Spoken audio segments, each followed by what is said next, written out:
Dalam sebuah cerita Hercules, sebuah kecelakaan di Timur Timur yang sekarang bernama Timur Leste yang melukai tangan kanannya, menyebabkan dia tiba di Jakarta pada akhir 1980-an.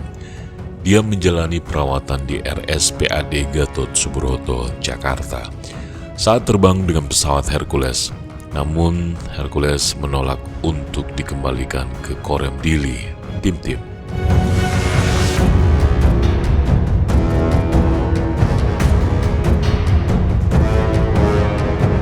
Inilah awal mula sehingga Hercules terjun ke dunia lembah hitam, di mana pekerjaan dari Tanah Abang, alun-alun Senen, Tanjung Priok, semua itu dikuasai. Kenangnya, Hercules digambarkan dalam buku Ian Wilson, Politik Jatah Preman, Ormas dan Kuasa Jalanan di Indonesia Pasca Orde Baru.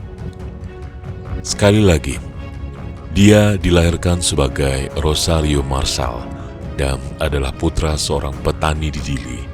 Rosario menjadi yatim piatu pada usia belasan tahun karena orang tuanya meninggal dalam pengeboman udara di kota Ainaro pada tahun 1978.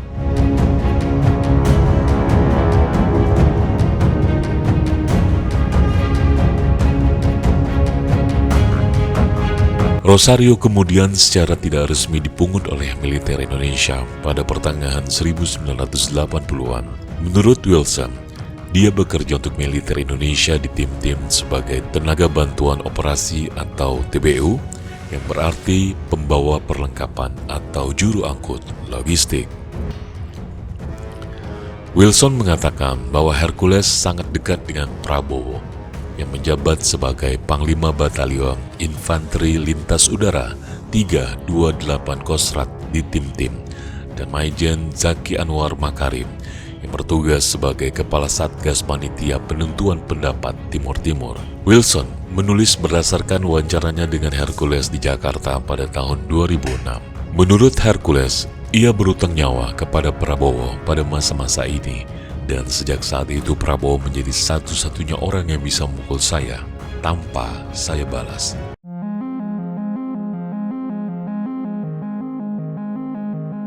Wilson mengatakan bahwa Hercules dibawa ke Jakarta oleh Prabowo dan Zaki untuk melakukan pengobatan dan kampanye publisitas untuk merangkul masyarakat timur yang terbuang, memberi mereka pekerjaan dan pelatihan sebagai imbalan atas kesetiaannya kepada Indonesia. Anak-anak Tim-Tim yang lain termasuk Hercules dipekerjakan dengan cara yang sama. Salah satunya adalah Domingos Savio yang berasal dari keluarga Fretilin, Front Revolusioner untuk Kemerdekaan Timur Timur. Menurut buku Helen Van Klinken, Anak-anak Tim-Tim di Indonesia, Prabowo membiayai pendidikan Domingos dan bahkan memberikan izin untuk tinggal serumah dengannya. Menurut Helen, saat itu ada 10 siswa yang tinggal di rumah Prabowo, 6 diantaranya berasal dari Tim-Tim dan sisanya berasal dari Aceh dan Papua. Namun Domingos akhirnya dipaksa meninggalkan Indonesia pada tahun 1995 karena aktivitas bawah tanah anti-integrasi yang dia lakukan ketika tinggal di rumah Prabowo.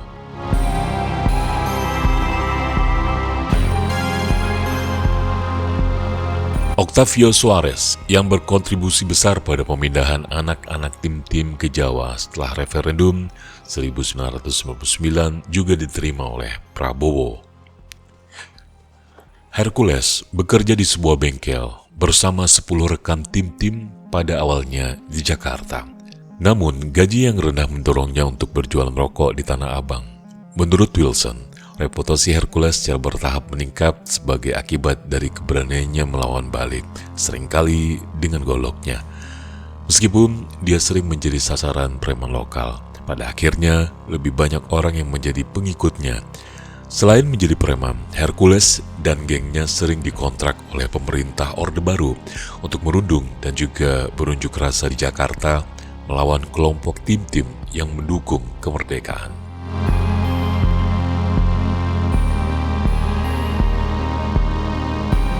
Namun kekuasaan Hercules di Tanah Abang mulai runtuh karena konflik dalam gengnya dan reputasinya yang kejam dan sangat kejam.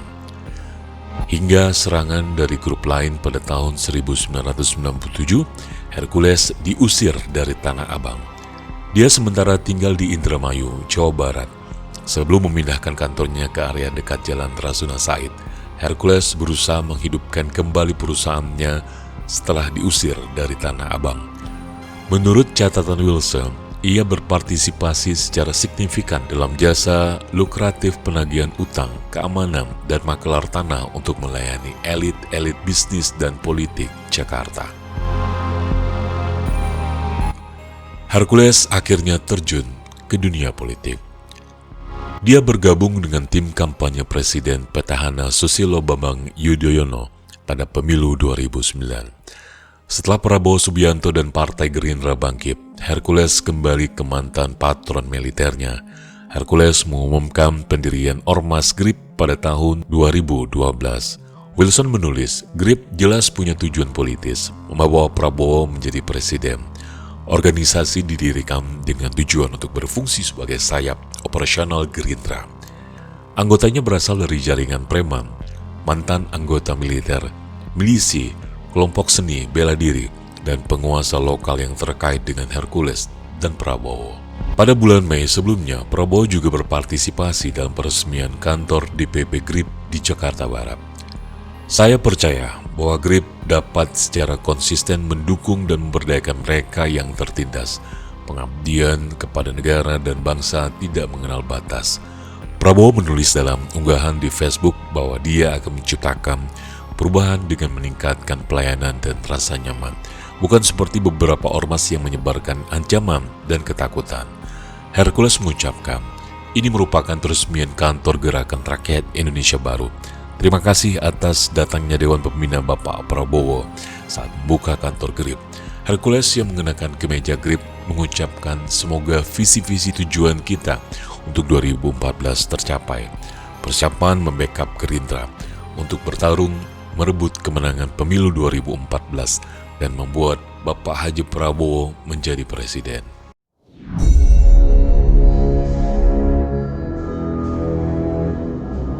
Untuk pertama kalinya, GRIP mendukung Prabowo dalam pemilihan presiden 2014. Wilson menjelaskan bahwa Prabowo menerima dua peran penting dari GRIP pada saat itu.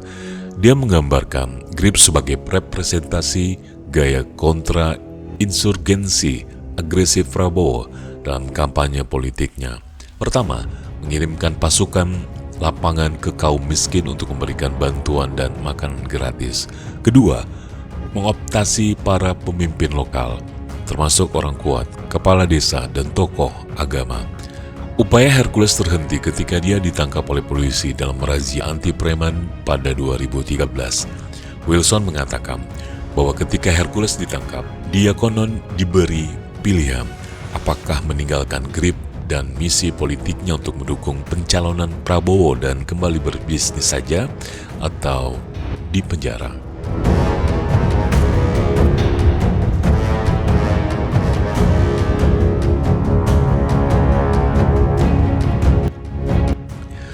Hercules menolak tawaran itu dan dipenjara selama 4 bulan karena setia kepada mantan patronnya. Menurut Wilson, baru saja menikmati kebebasan, Hercules kembali ditangkap dan dijatuhi hukuman penjara dan jejaring yang dia gunakan untuk memenangkan Prabowo dalam presiden 2014 gagal. Sebaliknya, Jokowi menang.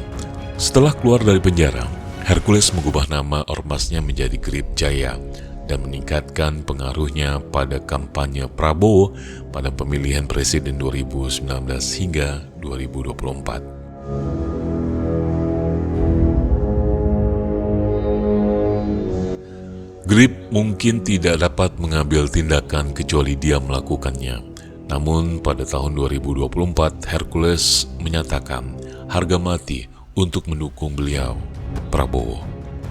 Bahkan Hercules menyatakan bahwa jika anggota GRIP Jaya tidak mendukung Prabowo, dia akan memecat mereka.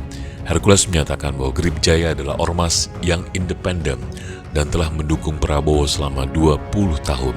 Bahkan kami mendukung Prabowo saat mencalonkan Pak Jokowi dan Pak Ahok pada Pilgub DKI Jakarta pada tahun 2017.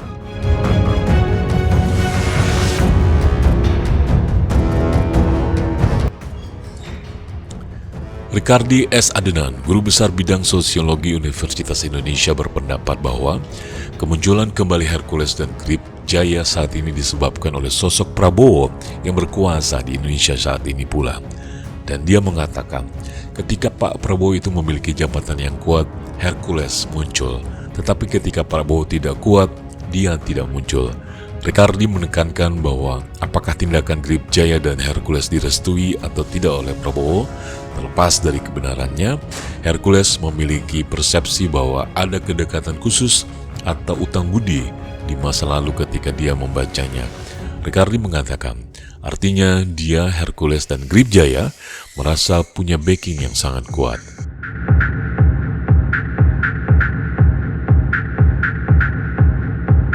Suprapto, sosiolog kriminalitas, juga berpendapat bahwa kemunculan kembali Grip Jaya dan Hercules harus dikaitkan dengan peristiwa masa lalu. Kalau sekarang muncul ke permukaan Grip Jaya dan Hercules, itu tidak bisa dilepaskan dari aspek historis Prabowo dan Hercules. Suprapto melihat bahwa Hercules dan Grip Jaya telah mendukung Prabowo sejak konsentrasi Pilpres 2014.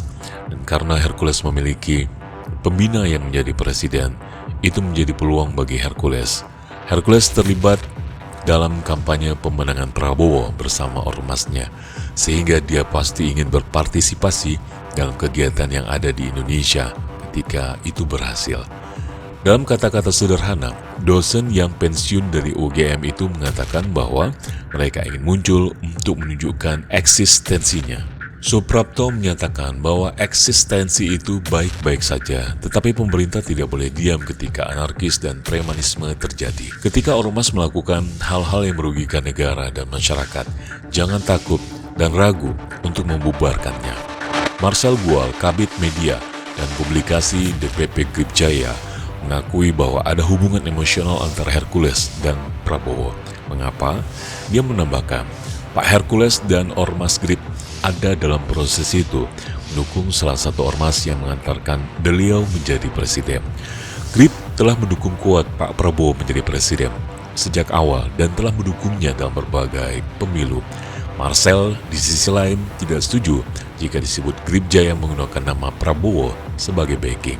Marcel tegas juga mengatakan, kami tidak menjual nama Pak Prabowo karena ada embel-embel nama Prabowo. Kami menyadari betul itu. Kami tidak menjual nama Pak Prabowo karena kami memiliki hubungan yang kuat dengan Pak Hercules dan Prabowo. Begitu juga dengan Ormas Grip.